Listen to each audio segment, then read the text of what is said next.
Hey guys, it's Tyler Lamb, Broke-NC Farmer. We're out here planting corn. Don't mind the shakiness a little bit. I'm in here in the tractor. They're calling for rain next couple days, so we figured we'd try to get finished up if we could. But I figured I'd try to show y'all how it goes with our rig that we've got. We've got a strip till rig. It's a combo rig, so one tractor does both. It does a really good job for our area. Certain things it doesn't do good when it's wet. You got to make sure it's dry, and that was one of my problems. I tried to plant a couple days ago, and it got to where it was too wet, and I couldn't do a whole lot. But let me show you a little bit about the tractor and how things go, and it'll be pretty sweet. So here we got our monitors and stuff. I don't know if you can kind of see them a little bit. This little monitor right here, it tells you basically everything about the tractor. My depths, you've got oil pressure, you've got your battery charging just like in your car, just like in your regular vehicle. And it basically lets me know, it'll throw a code at me or something like that if something's going on with it. This is a John Deere 8235R that we've got. We've got two of them on the farm. These are our workhorse tractors. Don't mind me, I'm gonna be turning around right here. We got little fields around here in NC, so it won't take long for me to have to turn around. But basically you can go in this computer and you can reset all your stuff. You can set your hydraulic flows. Like I said, your depth of your implement, which is your implement is basically a fancy word for the machine that you're pulling around, doing the job that needs to be done. So, and that's basically a little bit about it. If you got any more questions about it, let me know. Make a comment. I'll be glad to give you a little bit more information on it and whatnot. Here is the heart, or the brains I should say, of the tractor. This basically is this is a 2630 John Deere monitor. That's what we run. We run auto steer with RTK. Don't mind that buzzing, I'll get to that in a minute. It's got auto steer on it. We can check all kinds of things with it, keep up with our fields. I keep up with my varieties. This shows my population that I'm planting. I'm planting about 27,000 seed per acre. It shows me how many acres I've done. Basically just helps me keep up with all my record keeping and things like that. That's what we're trying to do. Trying to take data from the previous year and see what a difference it is and try to make it going through the next year. I can change it. I can show my variety that I'm planting. This is a Dynagrow 564 VC14. It's all in this field here that we're doing, is that one variety. I've got other varieties that I'm planting, but basically this computer will show you can make it where you can plant a different variety in a different seed hopper in different rows, and try to do like a test plot if you wanted to do it like that. Basically we do kind of our test plots with the fields. So we'll plant one variety in one field, and then close to it we'll plant another variety that's got the same soil type and whatnot. And up here at the top, this thing that's buzzing me and it's probably annoying y'all is my seed monitor. We don't run precision 2020 and all that stuff. We're kind of old school, so we basically just, this is what we use. It'll let you know it's set for about the seed rate that I've got it kind of dialed in on low. It's got a low and a higher range depending on what you're planting with the planter. So, but we can kind of set this and see, there you go. Eventually it clears out and you don't hear it anymore. So it kind of lets you know what's going on. And this right here is my control solenoid or control unit for my spray.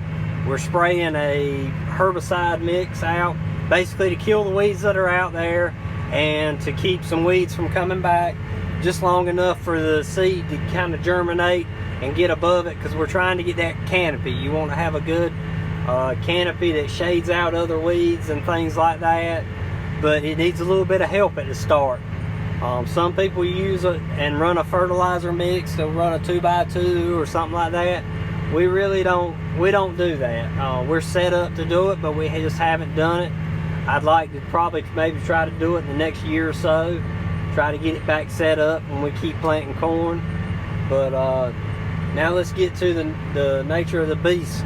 This is our strip till rig that we've got going on here. It's an 8-row 1720 John Deere planter hooked to a Underford 330 8-row strip till rig. The bars you see there in the middle is what holds it together, and it's a heavy beast. It takes a lot of power to pull this thing. It does not like it when it's wet. You can't plant when it's wet. You really can't run a strip till rig when it's wet. It just doesn't really like it. But you see how it kind of picks up here? It's got lift wheels in the back. You've got 2 assist wheels back there in the back. And it basically just kind of keeps your implement off the ground back there in the back. You couldn't just pick it up with one thing. With the hitch, you got to have some assistance to it. So that's kind of the way we go about it and whatnot.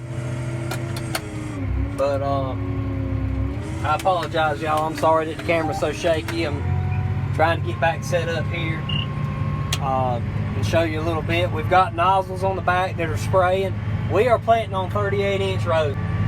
The reason we do that, let me get switched over here. Sorry about that, y'all. So, like I said before, I said we're on 38-inch row corn. A lot of you guys out here probably like, 38-inch corn, that's crazy. That's way too much space. We plant cotton, and we plant our cotton pickers on 38-inch rows. It's more justifiable for us to just use the same planter for that. Now, I know a lot of people are planting 30s and 36s, which ain't much of a difference, but it's more cost effective for us to do it this way because we've already got the planter. We haven't grown cotton in the last few years. The price just ain't really been like where we want it. But we've still got all the machinery. We've got the cotton picker, we got the bowl buggy, the module builder, but we use what we've got. We're trying to basically just, we don't want to have to go out and buy another planter. We've already got the header on the combine, that 38-inch, so it works good. It works good for us. It's got to be kind of a feasible, cost-effective thing. You can't just go out there and spend a bunch of money on something. And the way corn is, like $3 corn, I'll just say $3 corn, because it's cheap. And one of them brand new planters from John Deere is, don't quote me on this, but probably over $100,000. That's a lot of money to be putting in something that's $3 corn. So yeah, you guys can argue with me, well, it's got the precision, you make sure you're putting the right seed in the ground and all that stuff and everything. I know that, and that's great technology, that's good things. So we don't have that. We don't have the precision plant. Basically, we don't have the auto shut off. When I get to the end of I plant around the edge of my fields first. I run my row marker out, and then I know about where I'm at. So I can kind of cut it off. It ain't exact, it ain't perfect, but it works for us. So, and this is basically showing you how our farm works, how we do things. And I would be tickled to death to be able to use one of them planters. So if any of you guys out there that are listening or watching this video work with a dealer or something like that, hey, Lamb Farms, we'd like to do a demo with one of them things. Just try it out. So, but farmers are very adaptable. We adapt to what we do. somebody throws something at us, we've just got to try to make it work. That's how we are. We're problem solvers, and a lot of times it's just us, so we can't really rely on anybody else to do what we need to do for them. It's the nature of the beast. It's the nature of how we do. Hey guys, so I had to stop planting corn for a little while so I could come fill up my bus with some water. But I just wanted to show you this. Around here we use school buses to haul water. It works pretty good. They got automatic transmissions in them. A lot of them have, well, the newer ones have diesel engines in them. This is like a 97 Ford. It's got a Cummins engine in it. They do really good. You got to make sure that you're not overweight though with it. That's a 1,000-gallon tank, so that works good for my tractor.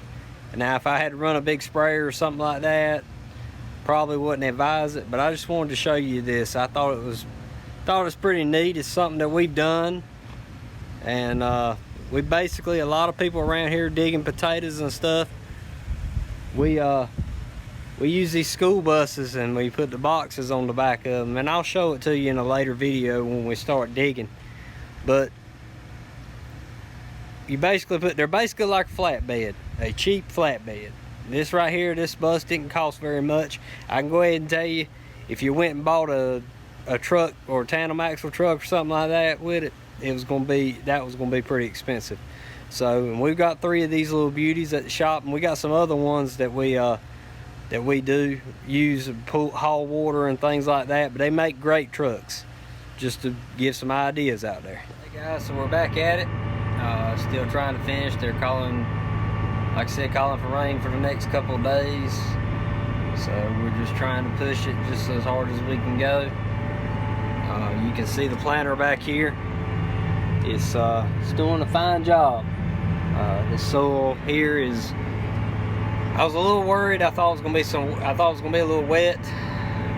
I come out here yesterday with the field cultivator and tried to fix some ruts and stuff that we did when we went through when we were spraying. But she's doing pretty good.